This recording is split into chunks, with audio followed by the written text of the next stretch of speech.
it's all part of I call it Darwinian existentialism, in the sense that I think we have to make these decisions and commitments for ourselves. I don't think you can put things off and say, well, God told me. Maybe God is there. But I think the morally mature way is to say, I'm the one. The buck stops with me. My existence precedes my essence. Now, etc. Where do I go from here?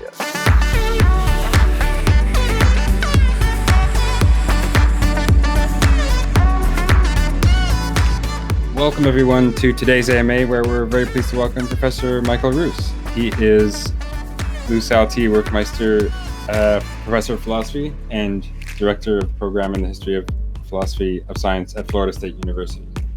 He has published a wide range of books, focusing primarily on evolution, science, philosophy of science, theology, and how these various domains relate.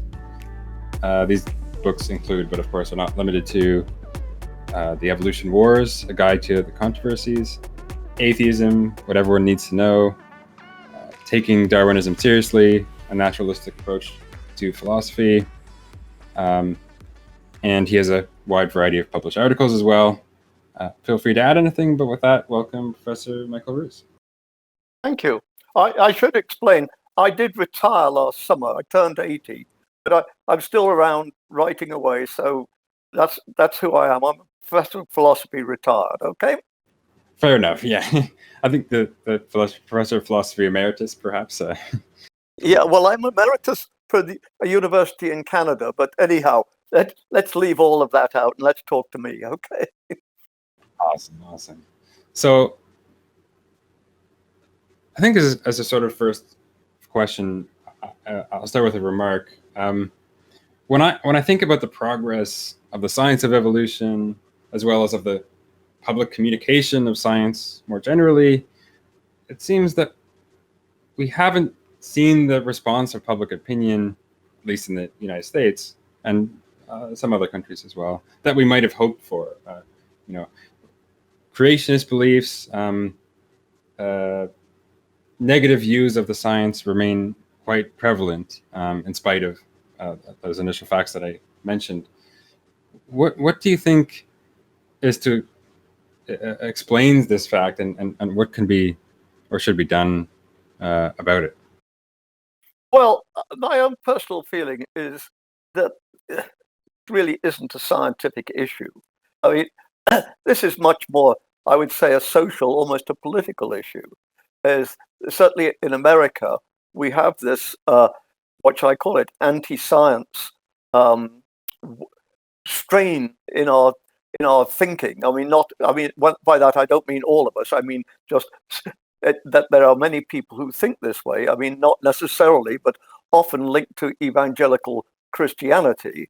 And of course, then they deny global warming because they argue that God is going to put it all right. God created the earth. He's certainly not going to, let us get caught on this.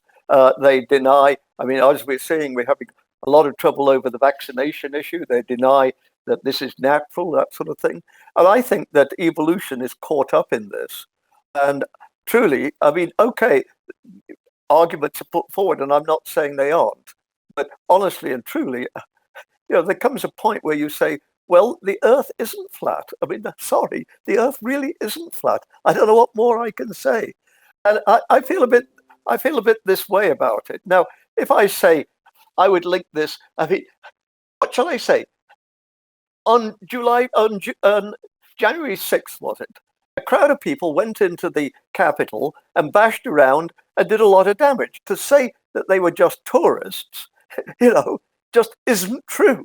And I would say to say that evolution is false or needs replacing isn't true. So when somebody says to me, January 6th, it was just tourists visiting, I say, okay, we're not talking about normal evidence or those sorts of things. We're not even talking about getting, videos of what went on, because we've got those. Clearly, we're dealing with a different issue, psychological, sociological, political, or whatever you want to call it. And I'm much more inclined to put the whole evolution thing into that category. that sounds a bit like a bit of a cop-out, but I don't really think it is. I mean, sure, we've argued about evolution, we've argued about creationism, we've argued about intelligent design theory, and they throw a lot at us. Darwin was responsible for Hitler. Well, he wasn't. Darwinism requires God. I mean, Darwinism doesn't deny God. It just says, let's get on and do evolution, and God can, as it were, watch from the sidelines. Anyhow, that's my take on it. Yeah. There's a lot to explore there, and I definitely agree that it's largely a sociological issue. One thing you mentioned there was that, well, Darwinism wasn't responsible for Hitler, and of course, I would agree. But what if someone made the more modest claim that, look, the development of evolutionary theories and so-called survival of the fittest and so forth, that's the sort of thing that may have played at least some role in the thoughts of Hitler and others. Is that plausible in any way, or do you think that goes too far? Okay. I mean, my feeling is that evolutionary theory is tremendously important. I mean, Thomas Henry Huxley, I think, said it right. It really matters that we're modified monkeys rather than modified mud. I do honestly think that if we're going to look at the nature of human beings, then we have to look at us in the evolutionary context. Now, I don't see that that's necessarily threatening or bad. I mean, there's a lot of said, oh, well, this means we're killer apes. It does not mean that we're killer apes. In fact, if anything, we're the very opposite. We don't have the things for being killer apes. Look at the size of our teeth, for instance. I mean, Muhammad Ali versus your local chimpanzee or local gorilla, give me a break. So I think if you look at humans, we're social, all of these things. Now, I want to say, let's start with that. You say, well, what about God? And I say, well, what about God? If God wants to create through unbroken law, which incidentally Darwin believed when he wrote The Origin of Species, I think that's entirely up to God. Of course, I mean, these days, a lot of Christians would say, well, we are not very keen on literal miracles in the Bible. I mean, the marriage at Cana, where supposedly Jesus turned the water into wine. I know a lot of Christians who would say, no, what happened was Jesus made the host feel so ashamed of himself that he went down and brought some good wine up. And that's the miracle. That Jesus turned somebody, changed somebody's mind. The miracle is not Jesus rising from the dead, but the disciples on that Sunday saying, within us, we know that our Lord liveth. I mean, those are miracles. So as far as I'm concerned, the whole question of evolution really ought not to be made into a theological issue. I think there are reasons why. I think the idiosyncratic nature of biblical literalism in America from the 19th century, a lot of these sorts of things. But as I say, it's like tourists on January 2nd or January 6th. It just isn't true. Yeah, absolutely. Yeah.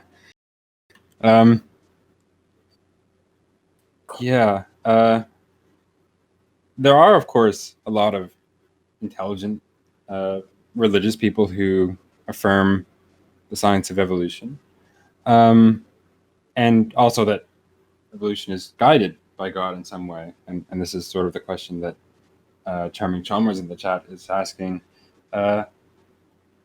Why, if evolution is guided by God in some way, why are there so many really bad mutations, like some that lead to incurable genetic diseases? Okay, I think that's a fair question.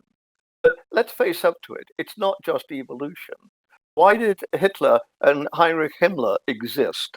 I think before we start to worry about what evolution does, I think we should start worrying about the Germans putting 6 million Jews into the gas chamber. So yes, the problem of evil is a very significant phenomenon. But in a way, my own feeling is that evolution, I won't say it solves the problem of evil, but I think it puts the problem of evil much more into context, where one can say, well, God wanted to create the world. He had to, God, when one says God is omnipotent, he can do anything, and omniscient, it does not mean that God can do the impossible. God cannot make 2 + 2 = 5, nor is it a limitation on God's powers to say that he can't. I mean, that's it. So I think that Richard Dawkins, for one, and surprisingly, I think he's got a good point. Well, if you're going to create a world through unbroken law, then probably, one's going to have unpleasant effects like the struggle for existence and these sorts of things. But as it were, that comes with the territory. And that, of course, explains at least why we have so much evil, if you like, natural evil, particularly. So in a way, I mean, look, the fact is we've got natural evil.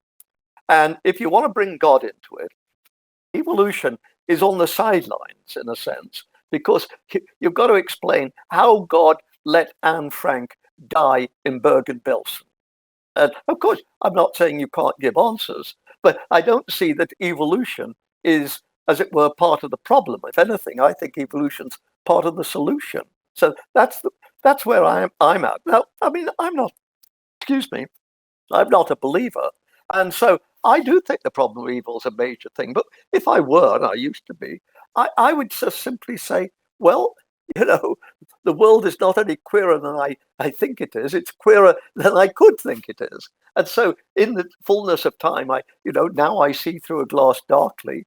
And in the fullness of time, presumably God will reveal all to me. And that, as a person of faith, is all I can do. But as I say, I don't have faith, but it doesn't mean to say that I now, as it were, say, well, evolution must be false. No, if anything, I think, as I say, I think evolution helps.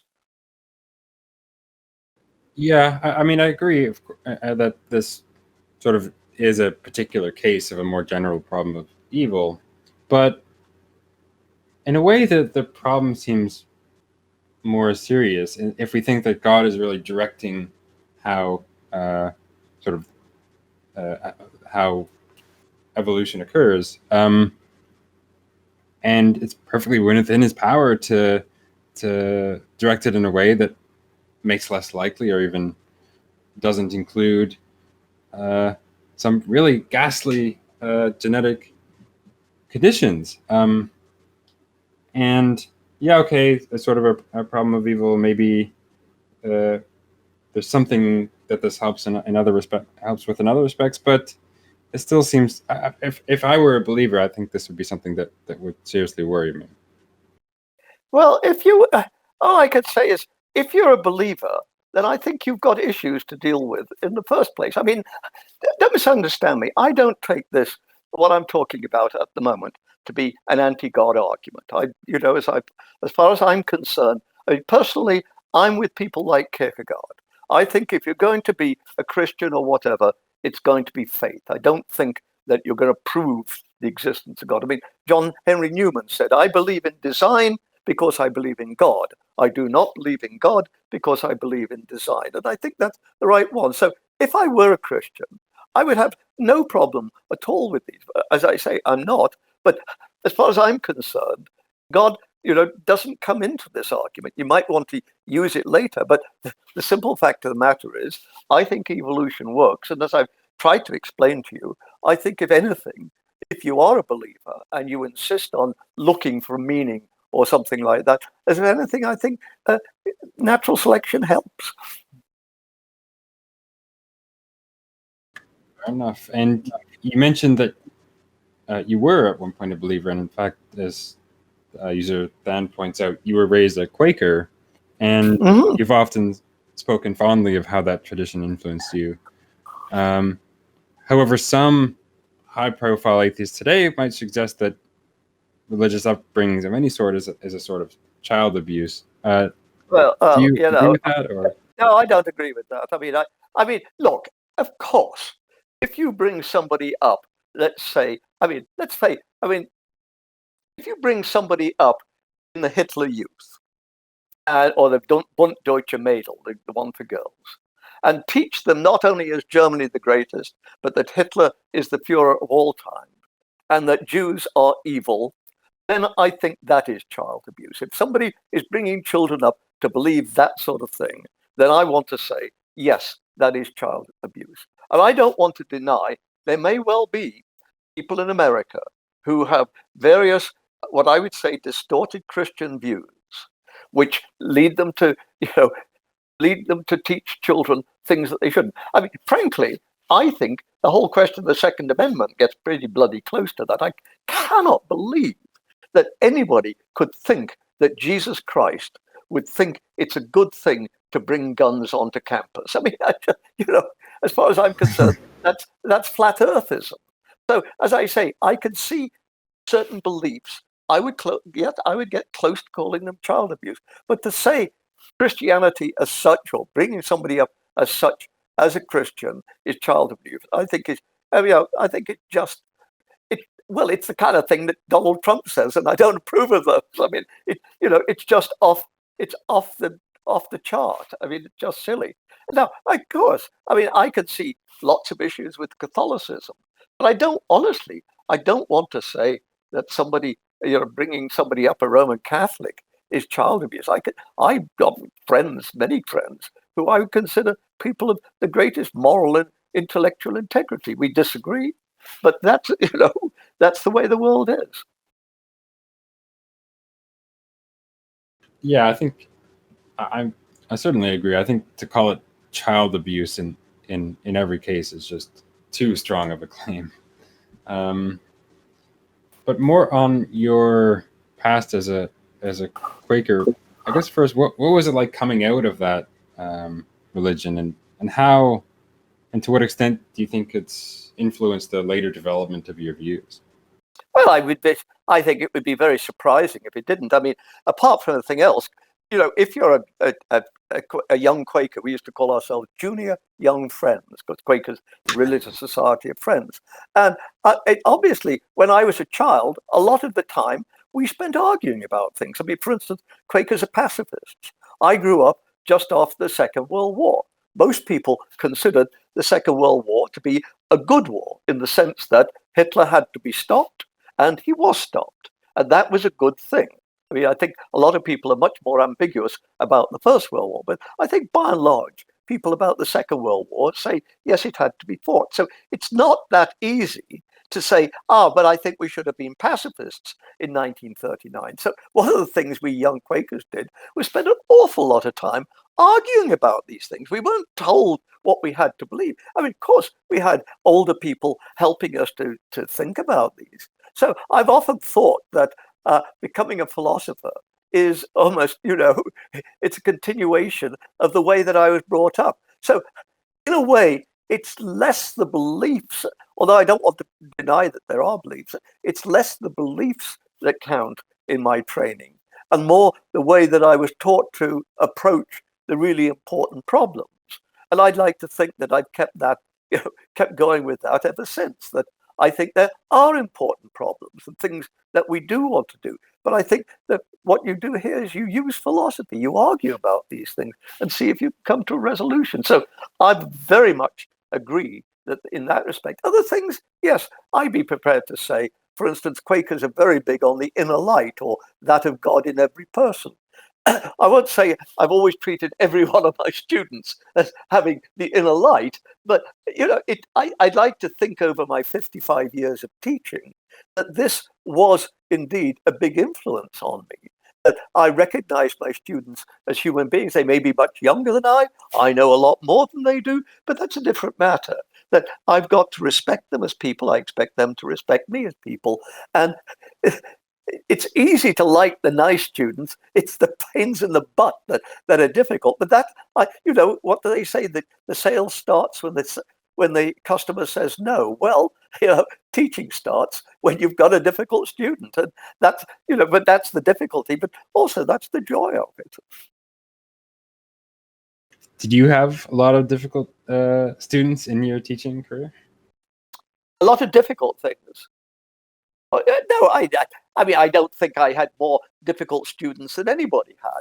But we all, I mean, and I know that in any group of people, there's going to be one or two who are really helpful, who, are super helpful. There's going to be one or two that if you're in a group and something goes wrong, you turn to them. Even if they can't do it themselves, they'll give you empathy, sympathy, and advice on what to do or what not to do.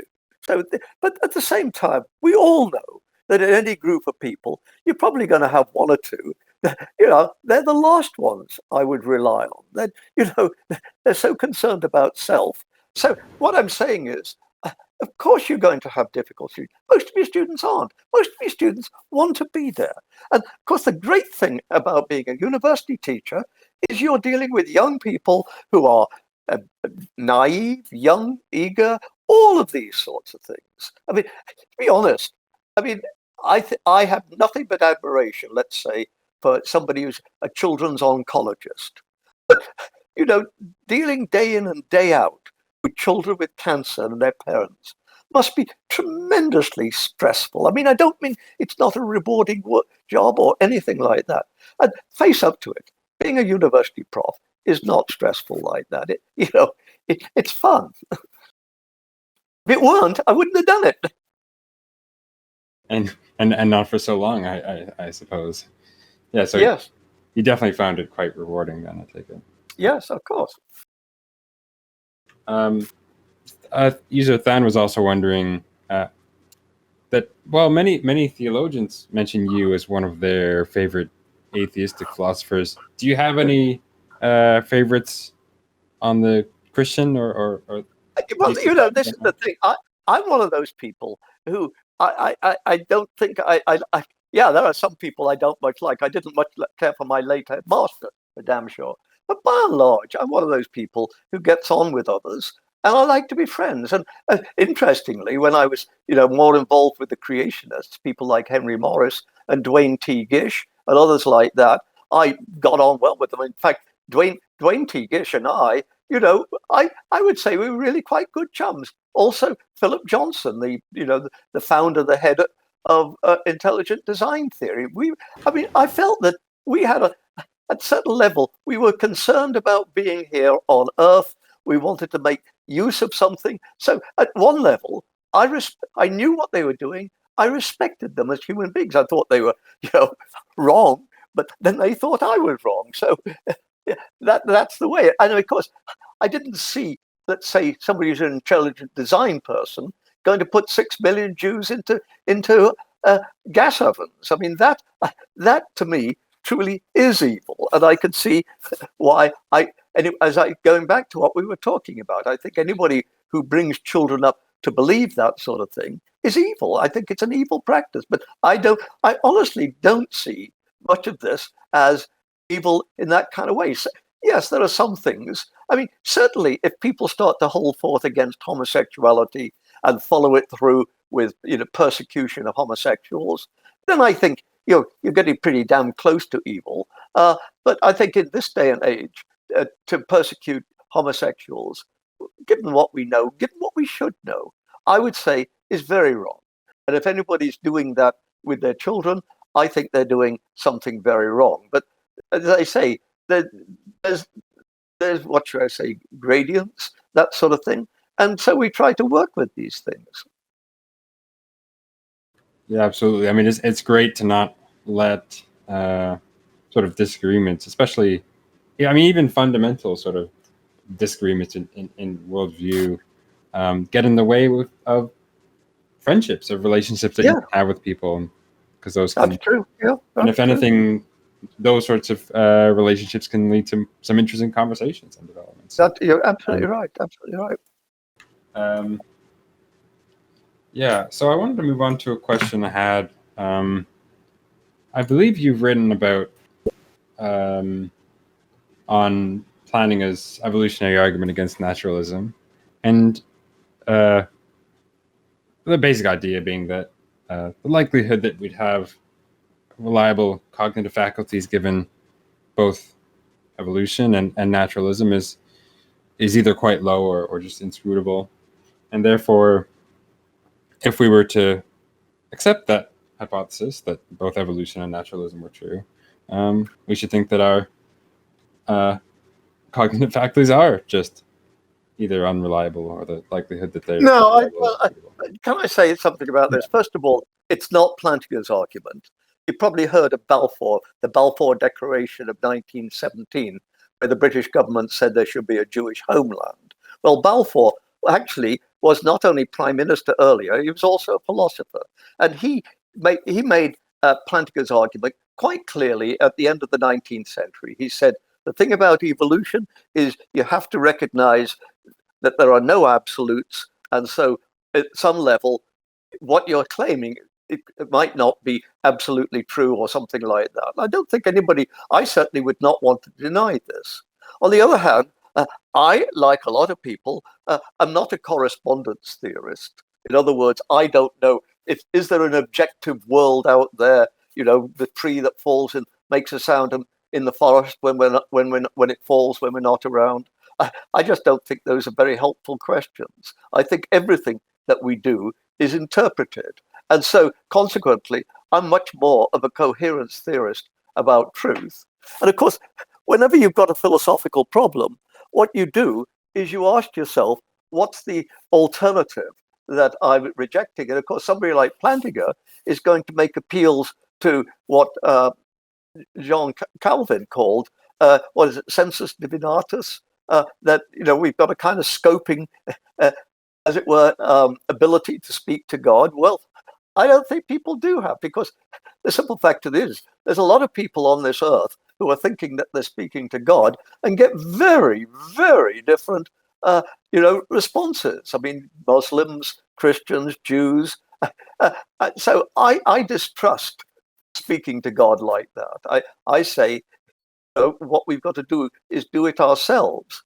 And I don't mean that's anti-God. I think if we're made in the image of God, one of the things is we've got reason. So God expects us to do this. So I'm quite happy with that. So I'm a coherence theorist. And so Plantinga's objection, which, as I say, is Balfour's objection, doesn't even start to make me worried. I mean, apart from anything else, Plantinga says things like, well, we could be thinking we're having dinner with Richard Dawkins at High Table in Oxford when we're really fighting crocodiles. Well, that's BS. I mean, you don't fight crocodiles by thinking you're boozing it up with Richard Dawkins in Oxford. I mean, if there are things where we get kind of deceived or something like that, there's usually very good psychological reasons for this. I mean, an example I was using with somebody the other day is you fall in love.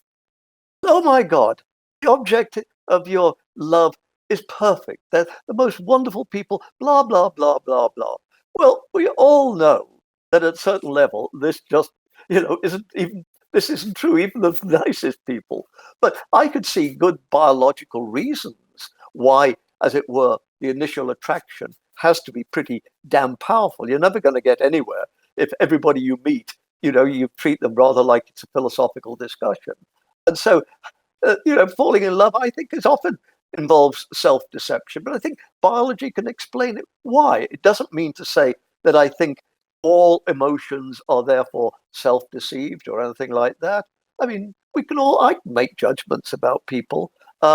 So, as I say, that whole Plantinga objection, which I say is Balfour's objection, really leaves me totally unmoved.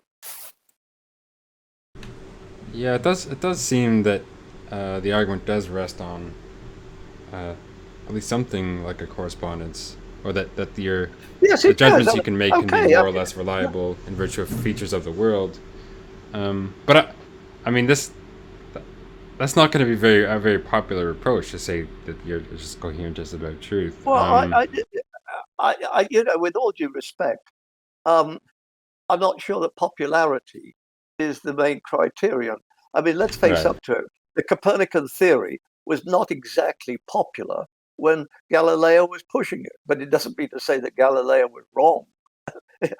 People do. I mean, often ideas, when they're introduced, are not very popular, but if they're any good, they'll persist.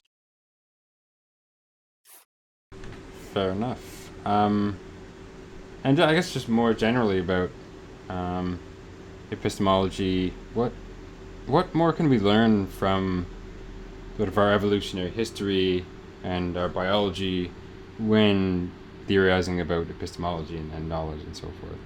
What? So What I can was we wondering, learn? we learn from evolution, our evolutionary history and biology when thinking about epistemology and how we come to know things. Do you think there's much import there? Or? Well, now what are you asking me? How do we know about what about evolution, or how do we know about the external world, or what exactly? No, I mean, I guess the question is looking at when um, epistemology is a philosophical discipline, and we think about we theorize about like what we know, how we know things, and so forth. Yeah, well, Um, as I say, my attitude is we have these things which have been, what shall I say, which have been proven or used by natural selection. I mean, why should I think 2 + 2 = 4? Because those are my ancestors who saw two bears go in, and then two more bears go in, and then three leave and say, come on, let's get out of the rain, are probably not around. Whereas those who saw two go in and two more go in, and then just three come out, I'm going to say, no, I think, I don't mind getting wet. I mean, that's the position I take, but it's not mine. It's pragmatism. It's Peirce, uh, William James, John Dewey. I mean, Peirce, particularly in the 1870s, was pushing precisely these ideas. So, as I say, I'm not saying anything's original, but as somebody once said, I hope all of everything I say, I hope is unoriginal because I don't trust original thoughts. And when you look at something like Mary Baker Eddy, I think he's got a point. Awesome. Yeah. You've also written, I think, a couple books, at least, looking at the relation between sort of evolution and ethics. What do you think? How much do you think evolutionary psychology and science of evolution more generally can teach us about our moral practices? Is evolutionary history something we should take very very seriously when considering various moral theories, both normative and metaethical? Yeah, I would have thought that we would. I mean, you take something debatable like Peter Singer, for instance, said in the 1970s that we've got an equal obligation to every human being on this earth. Well, that's very much the parable of the prodigal son. Not the parable of the prodigal son, the Good Samaritan. I mean, we have equal obligations to everybody. Well, the other position, and it's also in the Bible, is no, we have obligations to everybody, but they're not equal. I have greater obligations to my children than to other people's children. Doesn't mean to say I've got no obligations to other people's children or that I should never give to Oxfam or anything like that. I'm not saying that. But if I meet somebody who says, I'm trying to get, the way we live is I give 9/10 of my salary to Oxfam. And I say, well, how do your children manage? And they say, well, we go to Goodwill once a month and we see if we can find some clothes. And, well, what do you do about food? Well, we don't eat a lot of meat. There's soup kitchens that we go to, these sorts of things. I don't think that they're good people. I think they're total, assholes. I mean, really and truly. I mean, you can't get into heaven or do things without having some kind of differential. I think, and obviously, at some level, I think if one's going to live in America, for instance, as I do, I think one's got an obligation to commit oneself to America. I became an American citizen, as did my wife. I felt very strongly that if I'm going to educate American students, I've got an obligation to stand with them at some sort of level.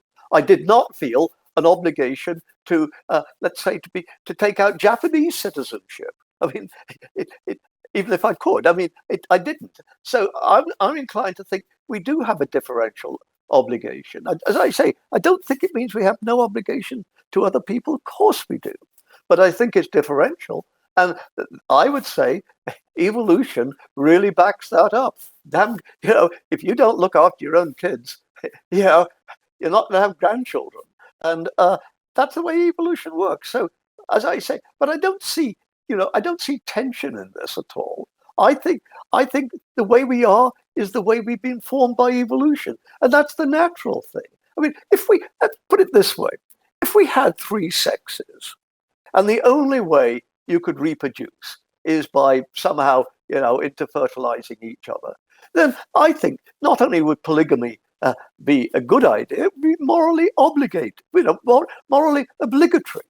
Whereas, today, I certainly do not think that polygamy is morally obligatory. I think it's anything but. I mean, I don't want to condemn everybody as polygamous, but by and large, in our society, certainly, I think morally you ought to be a monogamist. You ought to, strive to be with your partner. You've made a commitment. You've got children. These sorts of things. But as I say, if our bodies were different, then I think things would. The way that we work would be different, but they're not. They are as they are, and so let's get on with it. Awesome. So user DE wanted to ask a follow-up question. You can get on. You can unmute your mic. Well, I wanted to follow up on the Plantinga discussion when you guys were talking about I just wanted to understand how exactly.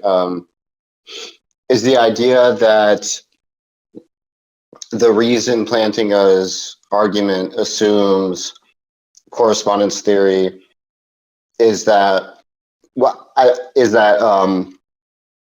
if our beliefs are not epiphenomenal, such that they allow us to get by, then maybe under a pragmatist or a type of coherentist model, that's all it takes for something to be true? Is that the idea?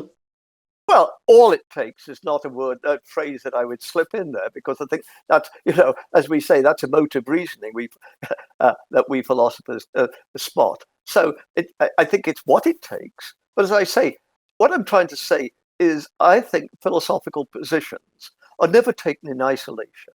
If I want to say, for instance, as I do, I don't think that there's any objective morality. I don't mean that there's no morality. I don't mean that there's no morality that's binding on us. But I don't think there's any human, extra human sort of rules that exist in a Platonic heaven, which, as it were, legislate for us. Now, if I'm going to say, on the one hand, I've got to make a case for why I think a non-objective, at the metaethical level, system can work, can give us a genuine morality. But at the other level, I think it's equally open to me and obligatory on me to say, well, what am I rejecting? I'm rejecting something like, let's say, G. Moore's non-natural properties. Well, I'm happy to do that. I'm happy to go after that. So as I say, I think philosophical discussions are always, this is one way, this is another way.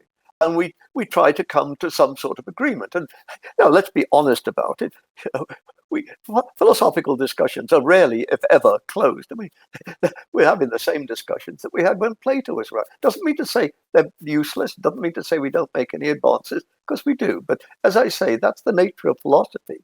So when somebody like Plantinga goes after Darwin and says it's all circular or whatever it is, I want to say, okay, friend, but I don't think you've got very good arguments there. As I said, I think anybody who says that we could be fighting crocodiles while we're boozing it up with Freddie Eyre and Richard Dawkins in Oxford, isn't taking evolutionary theory very seriously. So that's the one side. But on the other side, I say, well, what's your alternative? And as I said, Plantinga's quite open about this. He's a Calvinist. He believes that we've got this divine, way, as it were, communication with God, which is self-guaranteeing. The sensus divinatus. And I want to say, well, hang on a minute. The trouble is, other people have got the same sense, and they get different answers. Now, that's problematic. If all you can say is, well, I'm right and they're wrong, I don't trust people who say that. I just don't trust people who say that, particularly when other people aren't stupid. I mean, sure, if the only people that you were arguing against were fools and morons and people who had then I might take you more seriously. But I don't want to say that everybody, every imam or every rabbi or whatever it might be, is wrong or inadequate. I don't see why. I just don't see why. If I've got, say, somebody who's a rabbi who spent their life thinking about these things, is any less qualified as an authority than Alvin Plantinga or Pope, what's his name, Pope Francis, or anything like that. That's not knocking Pope Francis.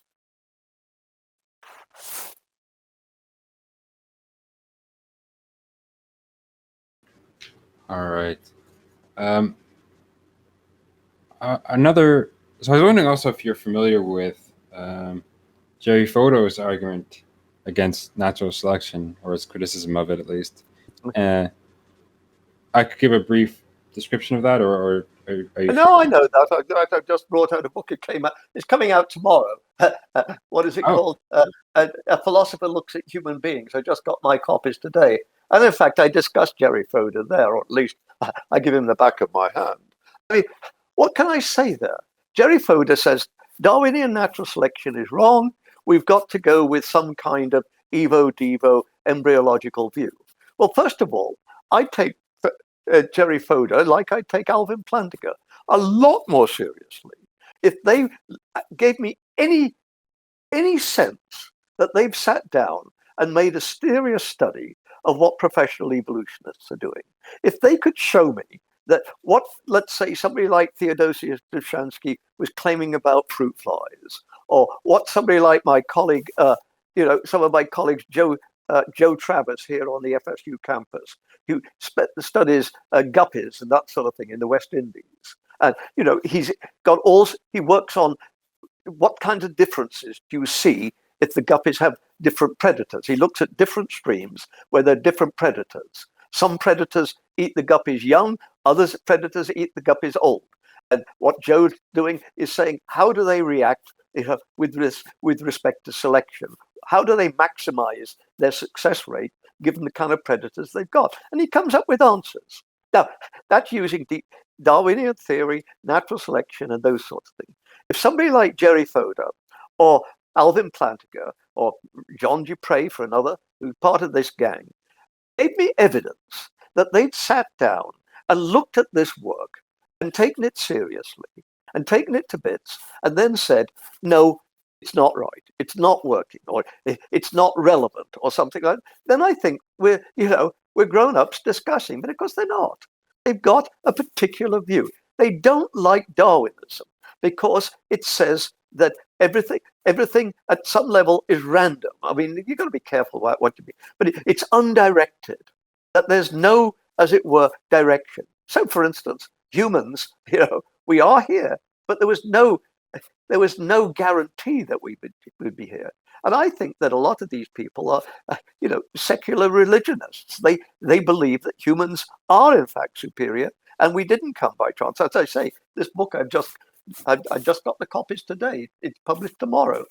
As far as I'm concerned, this just isn't on. It just isn't right. So, as I say, I would take somebody like Jerry Fodor a lot more seriously, as I would take Alvin Plantinga a lot more seriously, if I felt that they'd made any attempt to do their homework about evolutionary theory. Thomas Nagel's another. He's great at slagging off Darwinian theory. But again, I don't think he's ever opened a copy of Evolution, the journal, or anything like that. Yeah, I mean, I do worry that a potential weakness of Jerry's argument is that, well, he may take a too simple view of what evolution or evolutionists are saying, and so may miss out on some of the explanatory virtues or power that the hypothesis has. But more specifically, when we're considering, as he does, various coextensive traits, right? Say a heart pumping blood and the sound that the heart makes when it does so. Does natural selection as a hypothesis provide us with the sorts of tools to given which we would predict that it's the former and not the latter that is really relevant to the success of an organism or of a population.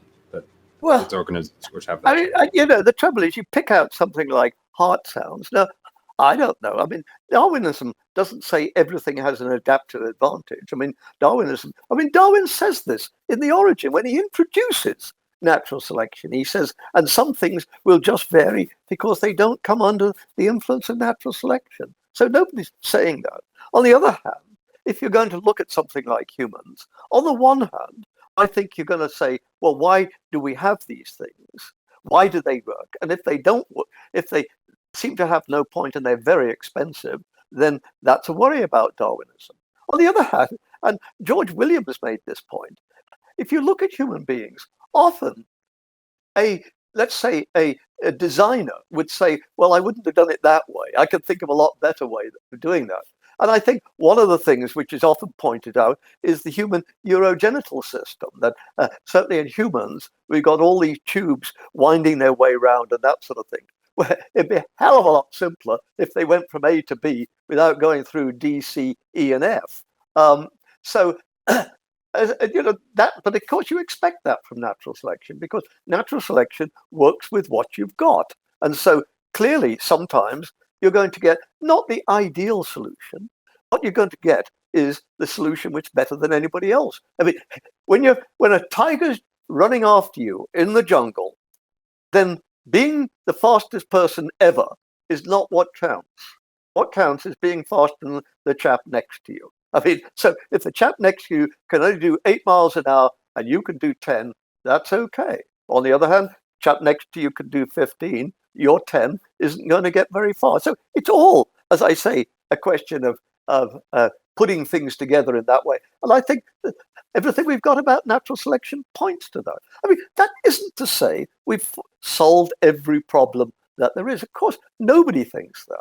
And I think there's an awful lot of work going on, with game theory and these sorts of things to see exactly how it all works. So nobody's saying we've got all the solutions. And I think you're right. I mean, Jerry Fodor makes a lot of evo-devo, of evolutionary development. Well, I don't think there's any Darwinian who would deny that this is tremendously important work. It needs doing, and it might well lead to some fairly radical, let's say, revisions or additions to what we think. We might see how development is much more involved in the mature organism than we thought, and how things can trigger. I don't think any Darwinian is going to get worried by that at all. In fact, what I think they're going to say is, God, isn't this exciting? Can I retool and do some of this? Or can I, if I'm not going to do it, can I get some of my grad students to go that way? Or if somebody says, can I work with you? You might say, well, I'm a bit busy. Look, why don't you go and? I mean, that's the way science works. Interesting. Yeah, so we also had a question from Nebu in the chat who's wondering, of course, it's a big issue in the philosophy of science. How do we determine what counts as science, right? The so-called demarcation problem. Clearly, we want to exclude things like creation science and so forth as counting as genuinely scientific endeavors. Do you have a particular view on how to demarcate science from non-science? Well, I don't think, first of all, I don't think there's hard and fast lines. I think that when people were doing evolutionary theories in the 18th century, I certainly wouldn't call it quality science, anything like the physics or chemistry of the day. I don't think anybody could deny that.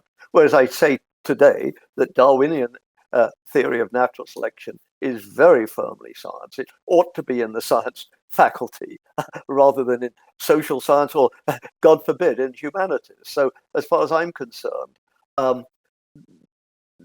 you make a difference. But I don't honestly see that you're going to draw a hard and fast line and say, this is on one side, this is on the other side. I think often people come up with ideas which seem a bit nutty, and then maybe they pan out, and one starts to feel some empirical evidence starts to come in, and one starts to feel, yes, we're making progress on this. Other times, people, things don't work. Let's say chiropractic. I mean, chiropractic, I don't see that chiropractic is inherently itself a pseudoscience. Not, but the question is, does it work? Does it work? Does it have empirical backing? Well, obviously, whatever it does for people's backs, as we know, remarkable claims have been made about chiropractic, curing cancer and that sort of thing.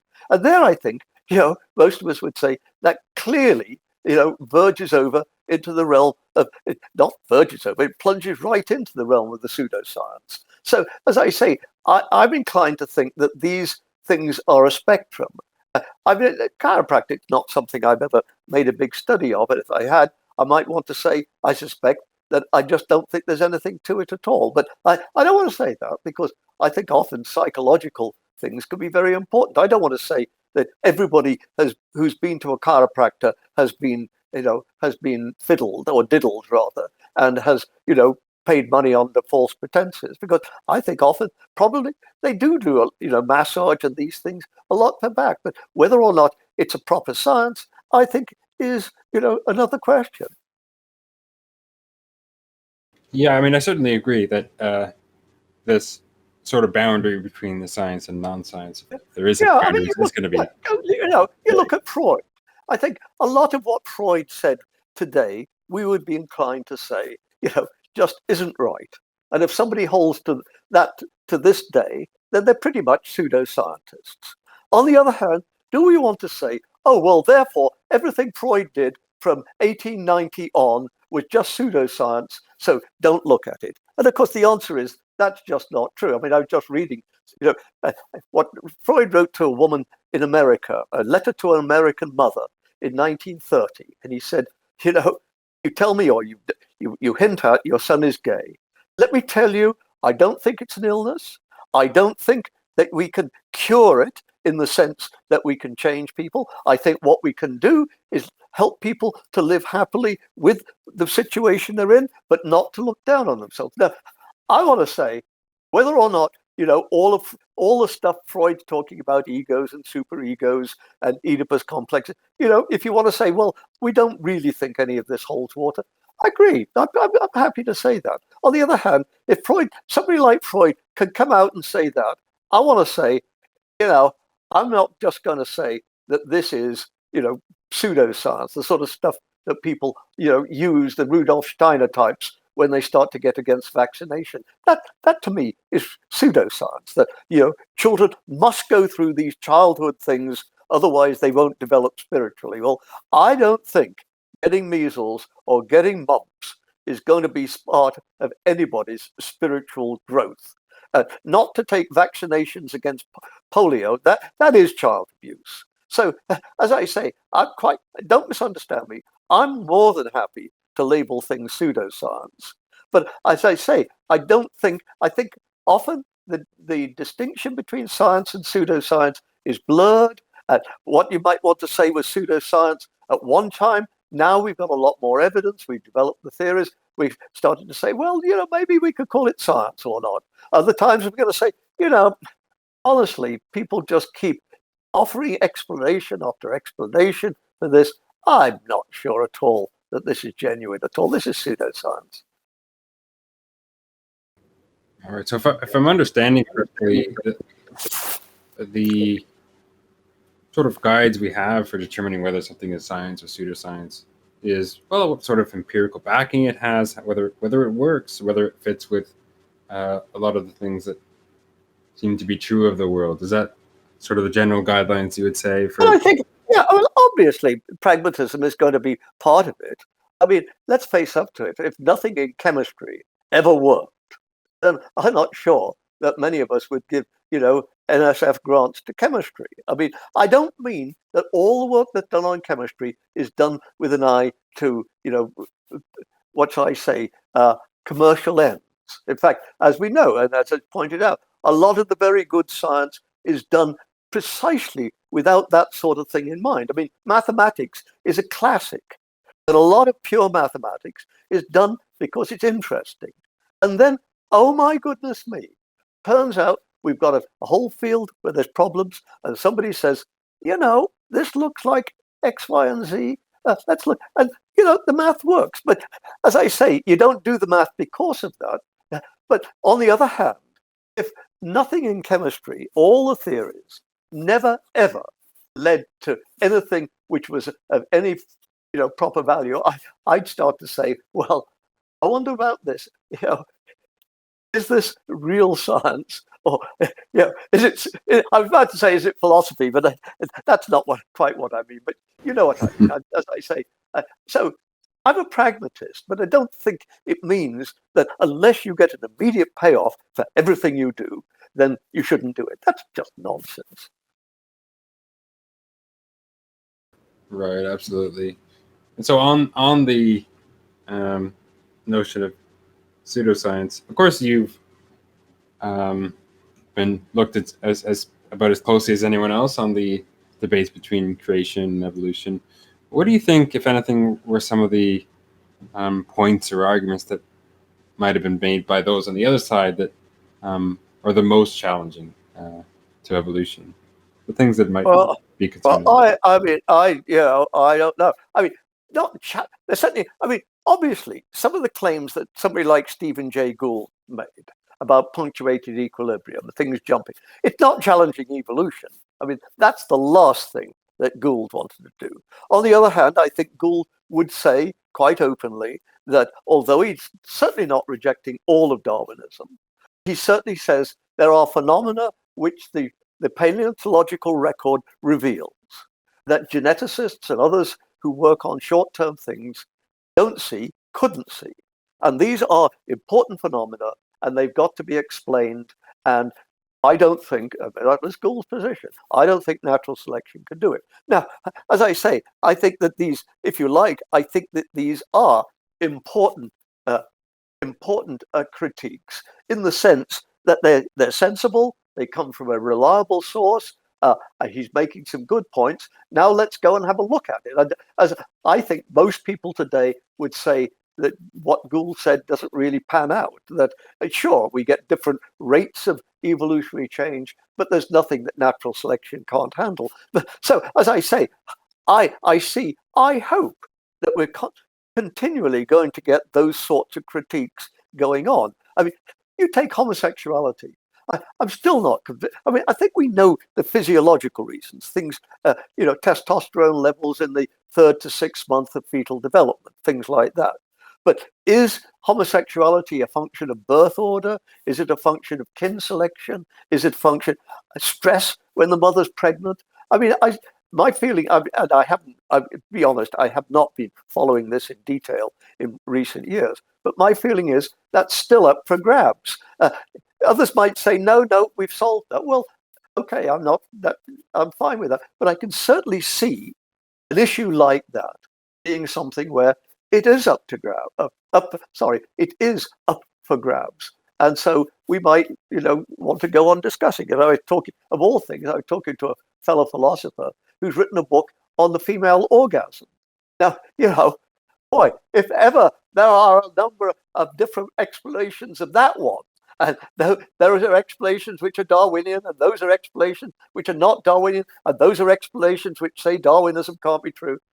Okay, quite honestly, it's not something I've done much research in, and at 80, I don't think I'm about to start now. But I could see, yes, and I could see, not only that, I could see possibly working on this might have broader implications, that it might lead us to see other things about our emotional and physiological level that we hadn't really thought of. I mean, dear God, let's hope we don't know everything now, that there's nothing to do for the next 100 years. Right. I mean, you have a book from over 30 years ago now on the philosophy of homosexuality, right? And yes, I have. Yeah. And of course, one of the some of the thoughts you've expressed here are reflected in there, and also the importance of advocating for gay and LGBT rights and so forth. Yeah, can I just interrupt you a moment? This rather swings back rather nicely to the discussion we were having when we came into this an hour ago, as I talked about my Quakerism and the influence on. Well, when I was growing up, I was a teenager in the 1950s, and there were two social issues that Quakers almost obsessed about. One was capital punishment. We felt that capital punishment not only was not effective, but that it was immoral and it was degrading to us. And that was one thing that Quakers, as I say, obsessed about. And of course, in the 1960s, certainly England, and I'm very glad to say Canada, you were telling me you're Canadian, very glad to say they abolished it. Unfortunately, it's not been abolished in the state of Florida where I live. And I think that, that shows that they're primitive. But anyhow, so that's one thing. The other thing was homosexuality. In those days in England, if you're caught, you went to jail. I mean, some poor guy, it was called the Blackmailer's Charter. Some poor guy has been blackmailed, bled dry for 5-6 years. He's got no more money, and so the blackmailer, promptly goes to the police. Now, the blackmailer may be in trouble, but we know perfectly well the guy who's been blackmailed is going to end up in prison for 2 years, which, as somebody pointed out, is a little bit like sending a drunkard to a brewery. But that's another matter. So this was another matter that Quakers, as I say, it wasn't that most of us were homosexual. Absolutely not. It was just that we felt that this was a tremendously important moral issue and that it was beholden on us as Christians to try to do something to change it. Well, I grew up with this. And so even to this day, homosexuality, capital punishment are things that move me tremendously as it is. So the reason why I wrote that book, I really think, and I look back on it, was that it was because it was still a burning moral issue. Now, I should say somewhat amusingly, more than one person has assumed I must be gay, and that's why I wrote it. Actually, the very opposite, because I was not gay, and so obviously I didn't feel insecure about writing it. I didn't feel, oh, well, I'm writing this, I'm pretending I'm straight, but really I'm trying to work some things out. No, absolutely not. Give me women every day of the week. Well, not at 80, let's say, let's say at 80, just at the weekends. Okay.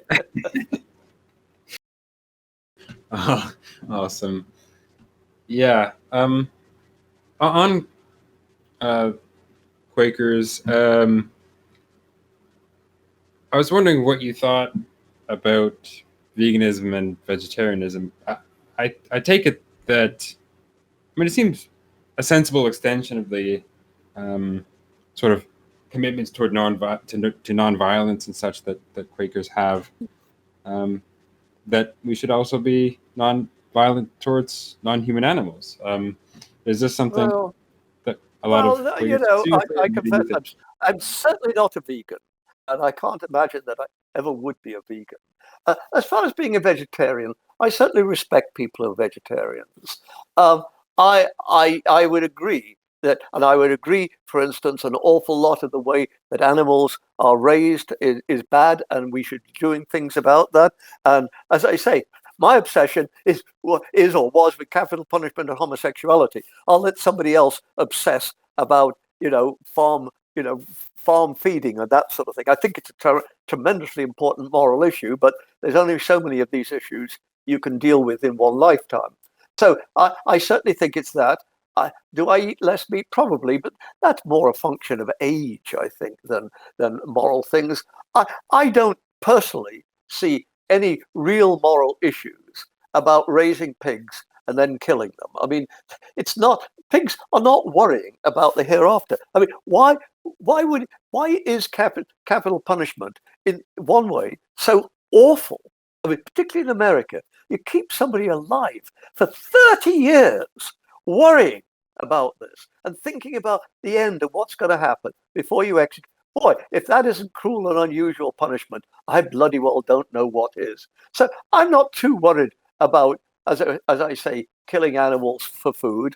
Perhaps, as I say, I think that there might be arguments for reducing our reliance, but on the other hand, I don't want to I eat eggs. I don't want to stop eating, and I certainly like cheese, and I'm not going to stop eating cheese. And, I'm an Englishman. I like a cup of cocoa at night. So I'm not even close to being a vegan, which of course means you've got to keep these animals. And obviously, if you're going to have cows, then what are you going to do about the males? I mean, are you just going to put them down? Are you just going to have herd of bulls that you're going to do nothing with? No, I don't think that's practical. So I'm inclined to be, again, a bit of a pragmatist about that. It's in an ideal world, yeah, we'd live on plants, but again, part of our evolution, of course, is we were not evolved to be that. It doesn't mean to say we can't be that. But at some level, if somebody says to me, it's natural to be a vegan, I want to say, oh, no, it isn't. Fair enough. And I was wondering, you mentioned that you have a book that's coming out tomorrow on Yeah. related to that. Do you mind just talking briefly about what that book's about and sort of some of the ideas you explore in that? Yes, and then I think, if you don't mind, we're going to have to come to an end because, as I said, it's 6:30, and I do start to run out of steam a bit. Okay, absolutely. I was kind of using this as a closing. Okay, this book, a philosopher looks at human beings. I say, well, what would it mean to be a philosopher and look at human beings? If I were a sociologist, for instance, I might ask things about why religion and how does religion function. While a physiologist, I might ask about the heart and how it functions and the lungs and the blood and these things. I'm a philosopher. So what do I ask? The question I'm asking is, why do we think, and of course I've touched on this earlier, why do we think that we're so important? Why do we think we're ahead of the animal kingdom? Starting with Christianity, what is man that thou art mindful of him? And we go right from there. We're made in the Bible says we're made in the image of God. We're made in the image of God. Not even dogs aren't made in the image of God. And I'm an Englishman. I love dogs. So, so the question I ask in this book is why. I don't think there's any objective reason. I think it's all a question of a personal commitment and part of our evolution, the way we think. So again, it's all part of I call it Darwinian existentialism, in the sense that I think we have to make these decisions and commitments for ourselves. And I think all of life, I don't think you can put things off and say, well, God told me. Maybe God is there, but I think the morally mature way is to say, I'm the one, the buck stops with me. My existence precedes my essence. Now, Sartre, where do I go from here? So I'm very comfortable with that. And so what I'm trying to say in this book is, as we look at the nature of humans, people think, people right across, Christians think this. Certainly Richard Dawkins thinks that we are, the top dogs, better than hippos. Obviously, Ed Wilson thinks this. We crossed to the fourth pinnacle, the highest pinnacle. And of course, people like Jerry Fodor and Thomas Nagel were absolutely committed to this. So, as I say, there's a universal commitment. I don't find the religion one particularly helpful. I don't find the people like Dawkins and or Jerry Fodor who say the world shows us that humans are superior. I don't think the world does show it. It shows us that we work very well. But in this day of the COVID virus, I'm not quite sure that one wants to say on any absolute sense that humans are superior. Yeah, I personally feel that humans are superior, but I don't think biology is telling me that. That's the point I'm making. I don't think you get that out of natural selection. You might get the heart is a pump and the reason why we've got it out of natural selection. But I don't think you get value judgments that humans are superior to all other animals out of science. And so, as I say, what I'm saying in this book is that I think we've got to make an ultimate existential decision. And let me say one more thing in favor of this book. The chap who was the copy editor said when he'd finished, and he said, this is the first philosophy book that I've actually found myself bursting into laughter, and not because of grammatical errors. He said, I cannot begin to tell you how much I enjoyed reading this. Well, maybe there are some of the jokes, I like to say, are not quite off color, but getting that sort of way. So can I recommend It's published by Cambridge. It's less than $13. A Philosopher Looks at Human Beings by Michael Ruse. I pronounce my name properly. It's not Ruse, it's Ruse. Okay, you can find that on Amazon. And as I say, if you're on Amazon Prime, it don't cost you anything to have it posted to you. Awesome, thank you. And yeah, I can, from what I've heard from in the past, I can't say that his comments are particularly surprising. It's been an absolute pleasure to have you here. And yes, and it's been a lot of fun. And I'd like to say, I think you've asked me really discerning questions. I think that this has been an hour well spent, certainly from my perspective, because not only obviously do I like talking about these things, I like talking about my ideas, but I like talking about serious questions.